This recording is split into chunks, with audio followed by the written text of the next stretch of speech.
عثمان رضي الله عنه وأرضاه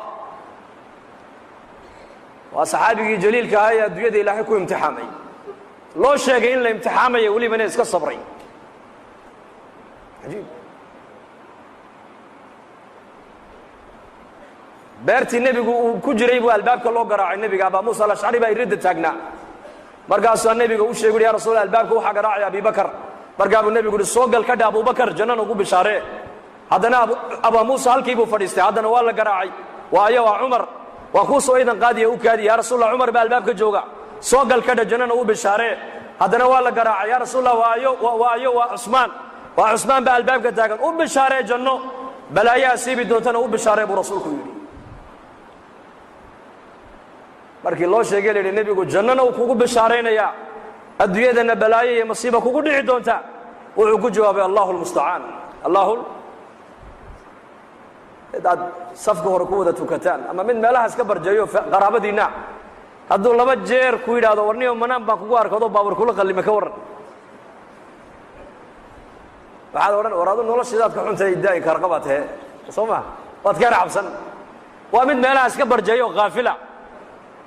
oo masaajidada iyo diinta Ilaahay cilaaqo la lahayn hadduu laba jeer riixun ku sheegaa saa u nixo qodsada u qarqareeyo ruuxba ku dhacaya Muhammad alayhi salatu wasalaam saadiq al-masduq baa u sheegaya inuu balaaya adduunyada ku asiibi doonto waxa uu leeyahay hadana Allahu al-musta'an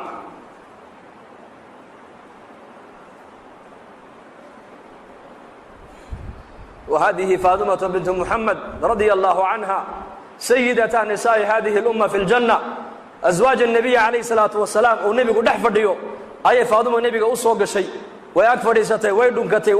ودنكتي النبي عليه الصلاة والسلام إن انتسي مرقاسو كالي فاطمة يرمى كو شاقي دكتو وحو شاقي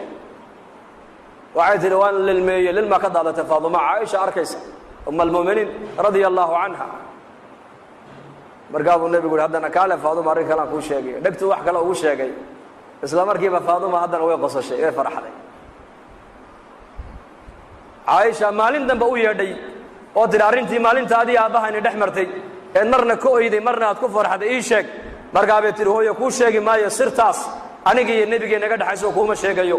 walaakin Aisha may halmaamine markii nabigu kaleey salaatu wasalaam adduunyada uu ka intiqaalay ayay maalin u yeedhay ka tiri maadaama nabiga adduunyada ka intiqaalay sirtii adii nabiga naga dhaxaysa maanta inaad sheegto way ku banaantay ii sheeg markaasay tir hadda waan ku sheegaya arrin sirta u horeysay kaliilmeeyo waxay ahayd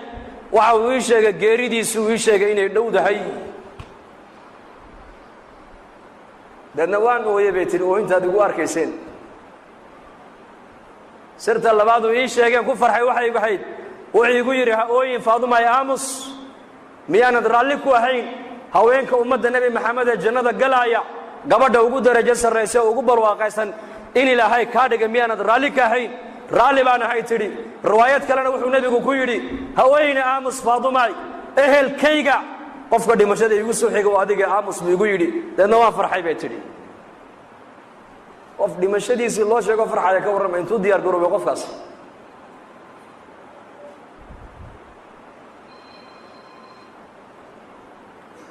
Hisham ibn Abd al-Malik ayaa u yeedhay Abu Hazim Yazid al-Raqashi wuxuu yiri su'aal baan ku weydiin buu sheekh ma lana nakrahu al-maut hadana anagu boqorro aan nahay maxaan dhimashada u karahnaa buu yiri dhimashada waa ka cabsanaay zamankaas waa taabiciinti waa qurunti hore weeyaan madaxda umba nolosha adduunyada jeclayde caamada muslimiintu aakhirada inay tagaan bay jeclaayeen maanta zamankeenna faqiirka aan gurigiisa caawa waxba aanan oolin inuu aakhirada diyaar ma u yahay faqiir hatta quut اليوم aan haysan hadii la yiraahdo aakhirada diyaar ma u tahay maybe oran inteen halka fadhiday masaajidka joogta hadii halka hadda malag u soo taga malag oo yiraahdo intiinaas ilaahay raalli buu inaga noqday albaabadii jannadana waa laynii furay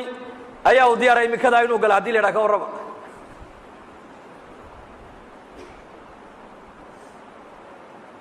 wuxuu yiri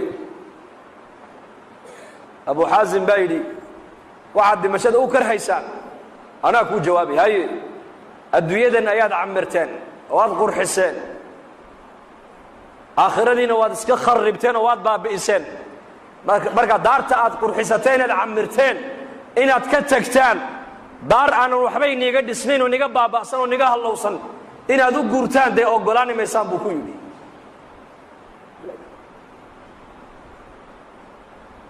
dadku goormay aakhirada jeclaanayaan goormay la kulanka ilaahay jeclaanayaan waa marka dadka acmaali ka horrayso waa marka sahay ay ka horrayso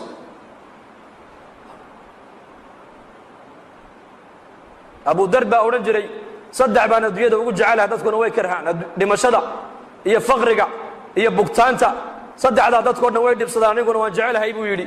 maxaad la jeceshahay baa lagu yidhi oo waxaan la jecelahay faqriga waa tawaaduc buu yidhi tawaaduc baa laga helaa faqriga xanuunka waxaan la jecelahay waa dembi dhaaf kullamaa qofka mu'minku xanuunsadaba dembi baa laga dhaafaa dhimashadana waxaan la jecelahay maad garanaysaan buu yidhi maya noo sheeg la kulanka rabbigay baan jecelahay buu yidhi laana dadkaasi waxbay qadimteen iyaku maalintuu dhimanaya abu dar cidla cad buu keligii ku dhintay meesha ribda la yidhaah xaaskiisii buu u yeedhay isagoo sankaraada way ku dul oyday markaasuu ku yidhi naa maxaad la ooyeysaa markaasay ku tidhi kaama maarmi karo kuma maydhi karo kuma aasi karo mara kafan kuu noqotona kuma hayo markaasuu ku yidhi dhegayso halkaa u bax tuurkaa u bax tuurkaa u bax buu ka yidhi safar jamaaca mu'miniina soo mari doontee kuwaaba aniga i aasi doonee iigu yeedh buu ka yidhi markaasay ku tidhi xaggee dad aan ka arkaa bay tidhi xaggee dad ka soo maraan xilligan jidka xaajigii xajka ka noqonayna uu go'ay haddee toole oo xajkiina mar horaa laga noqdee dadka dariiqa soo marayaad sheegaysa waa dadkee bay ku tidhi nayaa i dhegaysa buu yidhi koox anigu aan ka mid ahay annagoo maskiidka dhex fadhin oo xalaqad fadhina ayuu nebigu nagu soo baxo wuxuu yidhi mid baa iniga mida ininka keligii cidlo ku dhimani doona keligii buu cidlo ku dhimani doonaa aaskiisana jamaacad muslimiin oo mu'miniina ayaa ka qayb geli doonta raggii maalintaa aan la fadhiyey nin kasta uu dhintay nin magaaluu ku dhintay nin tuuluu ku dhintay nin reerkiisiibuu ku dhintay ninka cidlada ku dhimanaya nebigu sheegay ee jamaacadda mu'miniintu aaskiisa ka qayb geli doonto waa anige ordoo tuurka u baxo jamaacaddii nebigu sheegay baa soo mari doonta iigu yeedh buu ka yidhi bal sida hadalka nebiga u rumaysan yihiin dadkaas muslimiinta maanta adduunyada joogta iyo muslimiinta qarniga caalamka joogtay farqiga inoo dhexeeya waa yaqiin khabarka nebi maxamed ay ka maqleen ayay boqolkii boqol iyo ku rumaysnaayeen boqolkii boqol ninkii nebigu uu sheegay buu yidhi waa aniga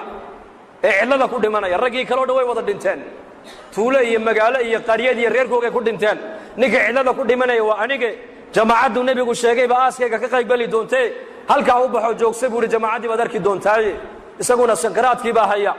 tuurtaaba buur bay fuushaa xaggaa iyo xaggaa wax ka soo socday eegtaa haddana way soo noqotaa maradeeda intay qoysay madaxa u saartaa haddana way ku noqotaa siday u noqnoqonaysay bay aragtay jamaacad muslimiin oo dariiqa maraya maradeedii bay markaa sidaa u tidhi baa la yidhi markaa bay soo leexdeen haweenay bay arkeen buurta dul taagan waxay dhi maxaa cidlada ku dhegay waxay tidhi saaxiba rasuuli illaahi sala allahu alay wasalam nin nebi maxamed saaxiibkiiya ayaa cidladaa ku dhimanaya kaalayo ila aasa bay ku tidhi markaasay idhahdeen oo waayo waxay idhahdeen waxay tidhi waa abu dar alkhifaariyi radia allahu canhu abu dar baa cidlo ku dhimanaye kaalayo ila aasa markaasay soo yaaceenay yidhahdeen nufdihi biaabaa'ina wa ummahaatina hooyooyinka iyo aabbahay ayaa ku furanaynaaye masaaxiba rasuulillahi baa cidlo ku dhimanaya markaasay abu dar oo sakaraada ugu yimaadeen markay dhulka ka soo qaadeen ee dhabta ay ku qabteen uu indhaha kala qaaday horta wuxuu ku yidhi bishaaraysta bishaaraysta mu'miniin baa tiinoo nebiga ina sii sheegay buu yidhi xadiiska nebigu markiiba u bishaareeyey ta kalena wuxuu yidhi dhegaysta laba qof oo muslimiina walaalkood ma dhinto hadday u sabraan oo aynan u ooyin oo ixtisaabna ilaahay ajar ka dalbaan oo u sabraan addoonkaasi naar ma arkee waa niga dhimanayaa maanta oo cidlaa ku dhimanaya nebigaa i sheegee hay ooyine iska sabr buu ku yidhi arrinka saddexaad ee nii sheeg waxa weeyaan mara kafan igu filan haddaan haysto iyadaa kafan layga dhigi lahaa laakiin ma haysto xaaskayguna mara kafan igu filan hadday haysana maradaabaa kafan layga dhigi lahaa iyaduna ma haysatee idhegaysta walaalahayow raggiina meeshaa maraya dawladda islaamka nin u soo shaqeeya hadduu inagu jiro dharka uu sitaa aniga kafan ha iga dhigin buu kafan ugama barin dharkaas muxuu dhowrayaa xaaraantu ka dhowrayaa jirkiisa inay taabato diin buu wataa taqwad buu wataa iimaan buu wataa zaad buu wataa zaadka uu aakhiro la tagaayo inuu ka boorooba ayuu diidan yahay innagana zamankan halkaan marayna waxaan ku cunin waa la cunaa ilaa wax walba cunta Soomaali gaajada un baa xaaraana bay ku odhanayaan gaajada un baa xaaraana kullu jismin nabata fi lxaraami fannaaru awlaa bihi jidh kastoo xaaraan ku kora buu nebigu yidhi naarta u xaq loo cuni doonta buu rasuulku yidhi xaaraantu